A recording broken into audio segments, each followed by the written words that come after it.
యేసుక్రీస్తు నామం పేరిట మీ అందరికీ వందనాలు.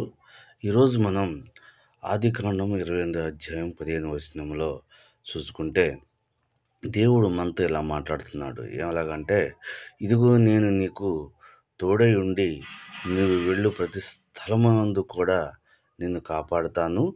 ఈ దేశమునకు నిన్ను మరలా రప్పించెదను. నేను నీతో చెప్పినది నెరవేర్చుటకు నేను నిన్ను మరలా రప్పించెదను అని చెప్పేసి దేవుడు మనతో చెప్తున్నాడు. నిజమే. ఎందుకంటే దేవుడు తన కార్యం నెరవేర్చుటకు ఆయన నిన్ను వెతికి, వెతికి పట్టుకుంటాడు. ఆయన కార్యం నెరవేర్చేంత వరకు కూడా సమస్తము నిన్ను కాపాడుతూ అనునిత్యము నీ అడుగుజాడల్లో తోడై ఉంటాడు. ఈ చిన్న మాటలు దేవుడు దీవించును గాక. ఆమేన్. ఈ ఛానెల్ సబ్స్క్రైబ్ చేసుకొని, ఇతరులకు షేర్ చేసి, ప్రతి ఒక్కళ్ళు